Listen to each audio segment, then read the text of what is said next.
my golden Astartes! So it's time to talk about this marvelous book, Genefather. I'm going to tell you what you can expect in this video. So first I'm going to say a few words about the book. Is it good? Is it not?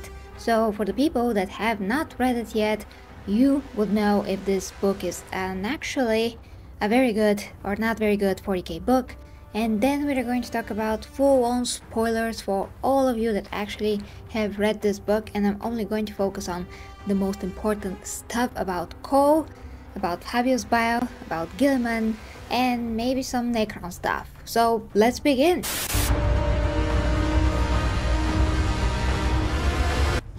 This video is sponsored by my OnlyFans, where I do my meaningful sex educational content, fitness, health, nutrition, relationship advice, and more.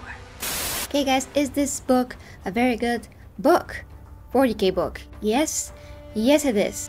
Usually my main complaint with these books is that they have a ton of filler, meaning side characters that really don't matter that much, and they factor into the main storyline somehow, but I don't think that they're really that important. So in order for the author to fill up the time, he is focusing too much on them. So that is a complaint that I have with most of 40k, if not all of 40k books, excluding maybe books like and others from the Horus Heresy, which are just focusing more on the main meat rather than the side stuff. I would give this book maybe an 8 out of 10 for a 40k modern book, and as for the Horus Heresy, that's kind of like a rating on itself, because I would say that so far from the Horus Heresy the books are just a bit better in some ways, but here we do have some gold as well. So maybe, just maybe, this is a bit depending on your view about the books in general and how do you want the pacing to go. So the pacing here is a bit all over the place, but kind of like from the middle to the end of the book, it focuses a bit more on what is really important, so I really appreciated that. But in the middle, and some ways, like from the beginning, they're just sprinkled around moments of stuff that just lose my interest very easily. Okay guys, so that is it. 8 out of 10 for those of you that have not read it. There's some key stuff here, no spoilers as I said, but you should know that here you will see some amazing moments that could be extremely important for the future of 40k. So you don't want to miss some of these, like for sure you don't. This is pretty significant book in my opinion. So moving on to the spoilers. So this has been your warning guys, spoilers. So first guys, I want to talk about amazingly the clone of Guilliman. There's a lot of comedy actually in this book. There's a lot of gold in this book that is coming out from Belisarius Cawl's mouth and what he does here in the story, and a lot of gold from Fabius Bile, although I'm not much of a fan of this guy because he's not very good a person, not at all. It's like the typical good and bad kind of a thing here in this book, which kind of surprises me sometimes because it is 40k, but you can clearly see that Belisarius Cawl is a man of honor and to progression into the future. And I heard that some of you have this complaint about, oh, the knowledge of the past is lost, but now it seems that it has been returning. So what has been said in the past, that all the knowledge is lost, now it doesn't seem to be true anymore. But there's a very good reason for that, and it is because Belisarius Cawl is a genius. He takes everything that he learns and he tries to apply it, kind of going around some rules you can say, and he's actually been on a trial in this story and he passed with flying colors because he did prove that whatever he does, he can still do it and not be really a heresy. You can still say, oh no, it's still a heresy, but the way that he does it just makes sense. He just takes information from the STCs. He tries to figure out the things that he doesn't understand, so when he does, he can use this knowledge. And this knowledge in a way really is something that has been forgotten, and he is trying to bring it back forward. So in a lot of ways this is not heresy, and the Emperor does not have a current protocol about these things, because what is happening, what Belisarius Cawl is able to accomplish here is just taking whatever he can, whenever he can uncover and create something new or something maybe improved. So the Emperor would actually want that, in my opinion, because helping to bring the Imperium to new levels. It will probably help if, you know, the future creations will help him return. For example, the creation of the Primaris, they're helping the whole Imperium, they're helping the other Astartes fight and survive as well. They're helping the whole of humanity to survive and keep going. So whatever Belisarius Cawl is doing is for the good of the Imperium, and whoever tries to get in his way is really a pathetic little loser. Really, that is how the book is showing you his opponent, and really that is how it is. Dogma does not work for the good of anyone. Dogma is just so stupid, and it is ridiculous because everyone else do not have such restrictions, and they are trying to progress, they're trying to beat us, and they're trying to take over the universe. Necrons, for example, they will do whatever they need to do to survive, and they know very well that technology is king. And when you combine a soul and technology, that is what Belisarius Cawl is trying to do. He is a genius in that way, because he does actually has feelings, which is absolutely amazing, and he did make something absolutely freaking unbelievable, and that is of course Alpha Primus, who is something like an upgraded Primaris Marine. Some people say maybe he's a Primarch. No, he doesn't seem to be that exactly, but at least he is above the level of the Primaris, maybe above the level of a Custodi. Maybe, but we don't know yet. There's a lot of like wink wink stuff in this book, so you gotta take everything with a grain of salt, because all of those winks moments could go either way. They can say that he is whatever he is in the future, and it can still make sense because there's nothing really definitive here in this book. But we do know that he is Belisarius Cawl's son, so he made a freaking Astarte.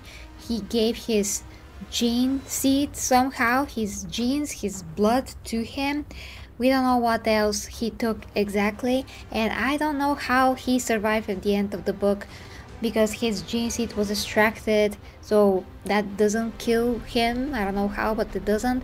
I don't know how he would be the creature that he is when he doesn't have his powers anymore. Somehow I don't understand quite what's going to happen to Alpha Primus, but I take it he's going to be restored in some kind of a way, because he is first of his kind and he will be very important player maybe later down the line. He is epic, he is badass, he is strong, he is nothing like we ever seen before, and I really want to find out what exactly that nothing that we never seen before actually is.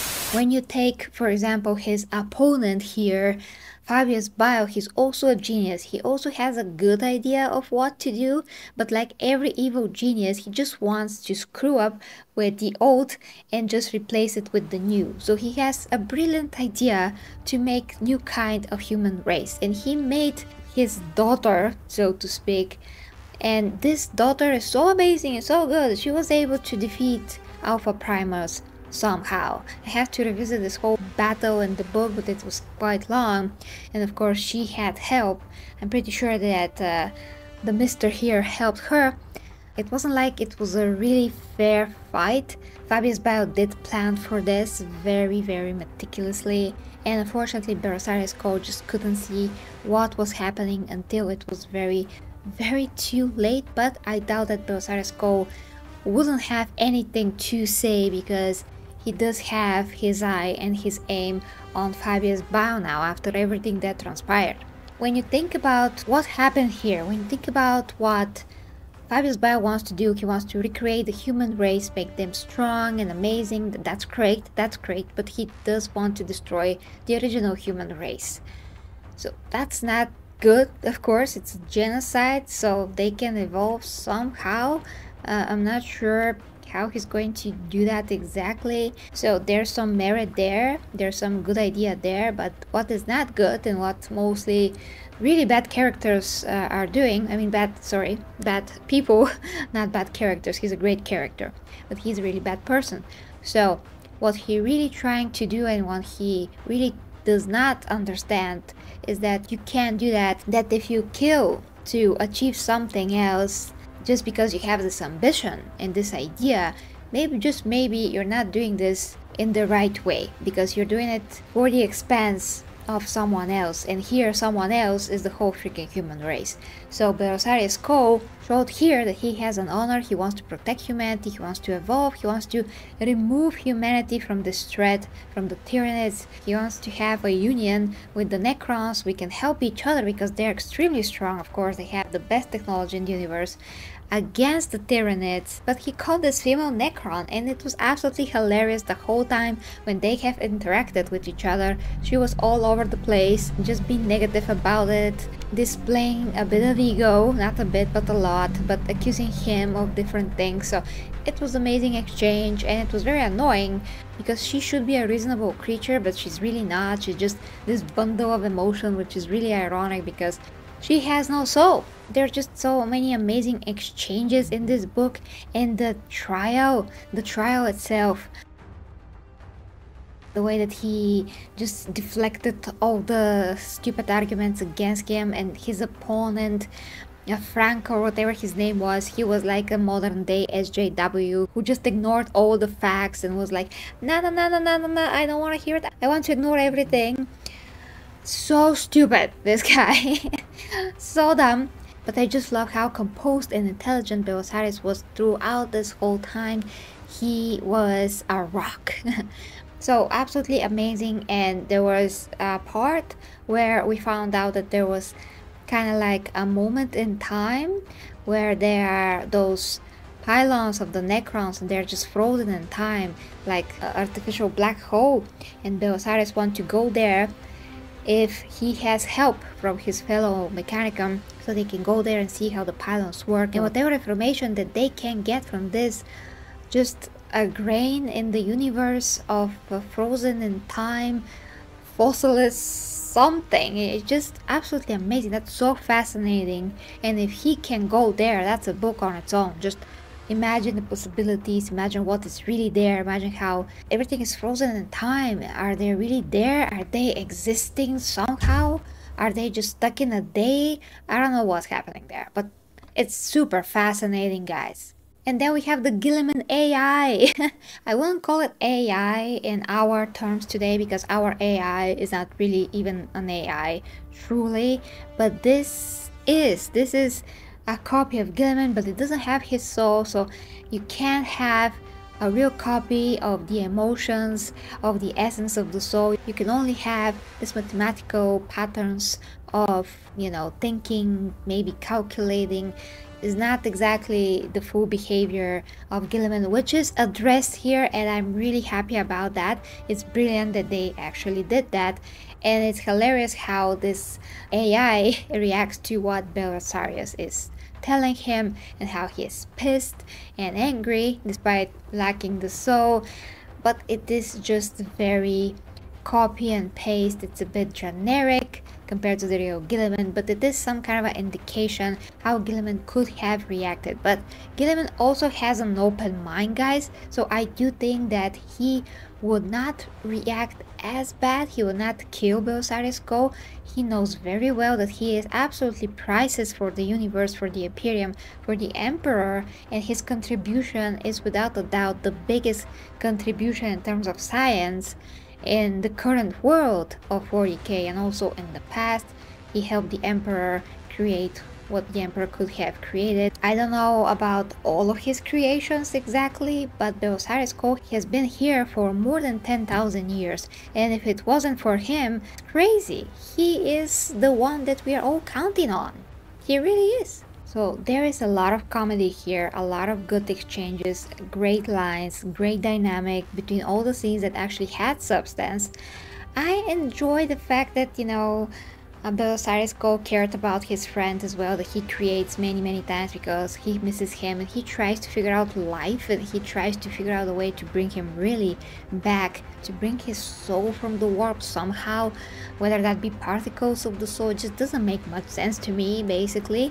But if he can bring all of the soul of his friend and just reincarnated in a body so it can be really this person, that's gonna be amazing. So without the innovations that Belisarius Cawl is doing, I don't think that we can get anywhere in the Imperium, really, guys, and humanity will be the stupidest out of all of intelligent life, being stuck in one place. So I don't think it's heresy. I know what the chapter master Valak said. I think that's how 40k is written, kind of like starts to be more about getting out of your ass, you know, the Imperium getting out of its own way and trying to see what we can be doing better.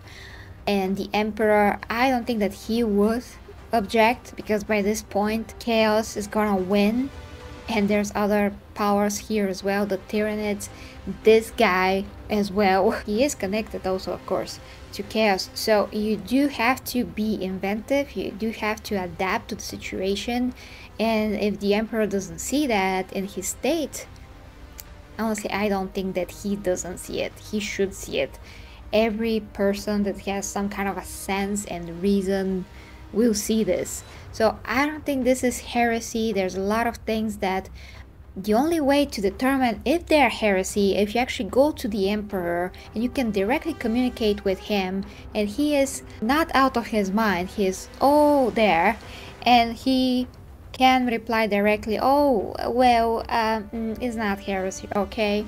You know, it's gonna help me, so I mean, kudos to Belisarius Cawl. He did prove with this book that he is absolutely an amazing character who cares about the Imperium, cares about the humanity, cares about Alpha Primus, his own son, and I, for one, am extremely hopeful now for what the future of 40k stories can bring, because this is freaking awesome, guys. So can't wait for the next book, can't wait for the end and the death. So far what happened also in the Lion's book was great. I love how he returned. Couldn't cover this book. If you want me to cover it still, you can let me know. I'm kinda very too late for that, but if you want me to talk about a particular moment from the Lion's book, just let me know. But yeah, guys, I love you so. Let me know what you think in the comments. Share your thoughts. What's the best moment of the book, or the 3 best things about it? I already posted the poll here, so you can check that and vote if you like. It was without the spoilers, but you can guess what I meant with those 3 options. So who is smarter, do you think? Fabius Bile or this guy, Belisarius Cawl? I think that they're both absolute geniuses.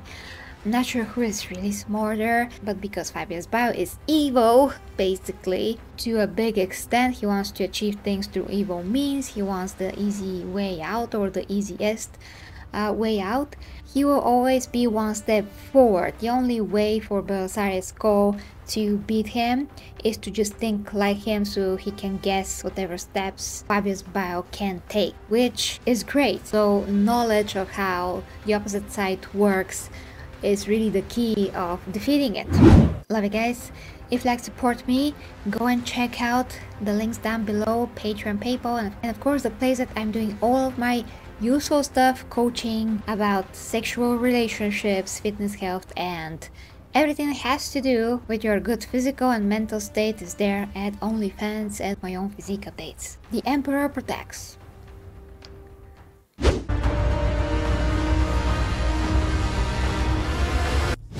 This video is sponsored by my OnlyFans, where I do my meaningful sex educational content, fitness, health, nutrition, relationship advice, and more.